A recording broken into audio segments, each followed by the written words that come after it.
Cahaya yang dengannya kita dapat melihat adalah sebagian kecil dari spektrum gelombang elektromagnetik. Dengan membandingkan panjang gelombang cahaya dengan dimensi alat ukur, serta energi foton cahaya dengan sensitivitas alat, kita dapat membuat asumsi pendekatan cahaya. Jika lambda jauh lebih kecil dari dimensi alat, dan energi foton jauh lebih kecil dari sensitivitas alat, maka cahaya dapat diasumsikan sebagai berkas. Cahaya sebagai berkas digunakan pada fenomena pemantulan dan pembiasan pada cermin dan lensa. Jika lambda mendekati dimensi alat dan energi foton jauh lebih kecil dari sensitivitas alat, maka cahaya dapat diasumsikan sebagai gelombang. Contoh cahaya sebagai gelombang adalah pada fenomena difraksi gelombang radio pada celah sempit. Jika lambda jauh lebih kecil dari dimensi alat dan energi foton lebih besar dari sensitivitas alat, maka cahaya dapat diasumsikan sebagai partikel. Contoh fenomena cahaya sebagai partikel adalah pengamatan pada efek fotolistrik. Untuk menjelaskan prinsip Fermat, mari kita lihat gambar berikut. Terdapat sebuah cermin datar dengan panjang mm aksen yang dengannya cahaya dari titik A yang dianggap sebagai sebuah berkas akan menuju ke titik B. Terdapat beberapa lintasan, yaitu lintasan pertama, lintasan kedua, dan lintasan ketiga. Titik B dapat diproyeksikan ke titik B aksen yang memiliki panjang yang sama ke titik F. Dari gambar dapat dilihat bahwa lintasan ACB memiliki waktu yang tercepat dibanding lintasan yang lain, sehingga cahaya akan menempuh lintasan yang memiliki waktu paling singkat, atau bisa disebut Fermat Principle of Least Time. Kemudian kita menginginkan bahwa semua cahaya yang ada di titik P akan sampai kepada titik P. Terdapat beberapa lintasan yang bisa ditempuh cahaya di titik P menuju titik P aksen. Terdapat jarak yang paling singkat dan jarak yang terjauh.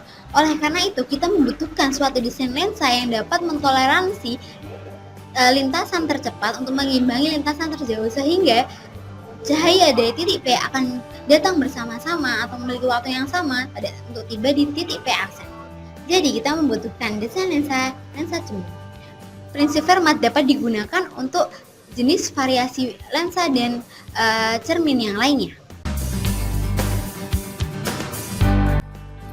Berbagai macam konsep geometrical optik, yaitu untuk mencari jarak fokus pada permukaan spherical dan lensa, perbesaran bayangan dari suatu objek, compound lens atau gabungan beberapa lensa, abrasi, dan resolving power. Yang pertama mengenai konsep dasar geometrical optics untuk spherical surface dan lensa, yang didapat dari segitiga siku-siku dengan rumus Pythagoras yang dapat diterapkan untuk mencari jarak fokus pada permukaan spherical dan lensa. Selisih S dan D dianggap kecil, sehingga S ditambahkan D akan kurang lebih sama dengan 2S. Selisih ini dapat digunakan dalam mencari jarak pada tiap jalur sinar yang datang. Jarak fokus tersebut juga menggunakan prinsip Fermat mengenai waktu tersingkat. Pada focal length of spherical surface dan focal length of lens digunakan konsep Fermat agar setiap lintasan tiba di titik akhir pada waktu yang sama. Kemudian selanjutnya ada magnification atau perbesaran bayangan yang terjadi pada lensa ketika ada suatu sinar yang datang sejajar dengan sumbu utama yang kemudian akan menuju titik fokus di sisi lain pada jarak F dari lensa. Selanjutnya ada compound lens yang merupakan suatu penggabungan beberapa lensa dengan menggunakan bayangan dari lensa pertama untuk menjadi objek bagi lensa kedua dan seterusnya. Pada compound lens terdapat principal planes, yaitu sistem optik di mana bidang-bidang tersebut sangat dekat dengan permukaan pertama dengan permukaan kedua. Selanjutnya ada abrasi atau penyimpangan, seperti misalnya kecacatan lensa di mana cahaya tidak dapat mencapai titik yang seharusnya. Terdapat dua jenis abrasi. Yang pertama ada spherical aberration dan yang kedua ada chromatic aberration. Dan yang terakhir ada resolving power, yaitu kemampuan optik untuk membedakan dua titik yang saling berdekatan pada pembesaran yang sangat tinggi. Sebelum menyinggung cahaya sebagai gelombang, mari kita berkenalan lebih dahulu dengan radiasi gelombang elektromagnetik. Radiasi ini secara sederhana merupakan fenomena gabungan dari medan magnet dan medan listrik. Selanjutnya, mari kita tinjau persamaan medan elektrik berikut. ER aksen merupakan unit vektor dari pengamat menuju muatan yang diukur. R aksen adalah jarak antara titik pengamat terhadap medan E saat dilakukan pengukuran, dan R aksen perca adalah waktu tunda. Hal yang mengejutkan muncul ketika hukum Coulomb pada suku pertama tidak tepat. Terjadi keterlambatan di mana saat muatan terukur, ukuran itu ternyata sudah lewat. Hal ini disebabkan muatan yang berpindah-pindah dengan kecepatan cahaya. Maka untuk mengoreksi waktu yang terlambat, ditambahkan faktor waktu tunda pada suku kedua yaitu sebesar R aksen per C. Suku 1 dan 2 belum menjelaskan radiasi, maka terdapat suku ketiga yang kemudian kita kenal sebagai hukum radiasi. Suku unit vektor ER aksen mempunyai arah gerak lintang dan radial. Pada jarak yang sangat jauh, lebih mudah dilihat dari arah lintangnya, karena gerak radial tidak terlalu berbeda.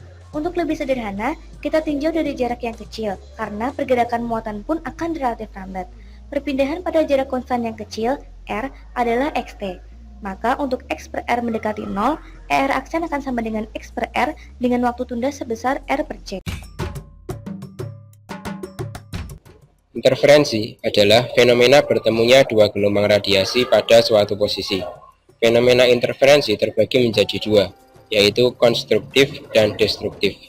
Diberikan dua persamaan gelombang Y1 dan Y2, di mana A1 adalah amplitude gelombang 1, A2 amplitude gelombang 2, V1 fase gelombang 1 dan V2 fase gelombang 2. Fenomena konstruktif terjadi bila beda fase sama dengan 0 dan A1 sama dengan A2, sehingga persamaan dua gelombang menjadi. Fenomena destruktif terjadi bila beda fase tidak sama dengan 0, A1 sama dengan A2. Sebagai contoh, jika beda fase sama dengan 180 derajat, maka persamaan dua gelombang menjadi. Jika beda fase tidak sama dengan 0, maka YR akan memiliki panjang gelombang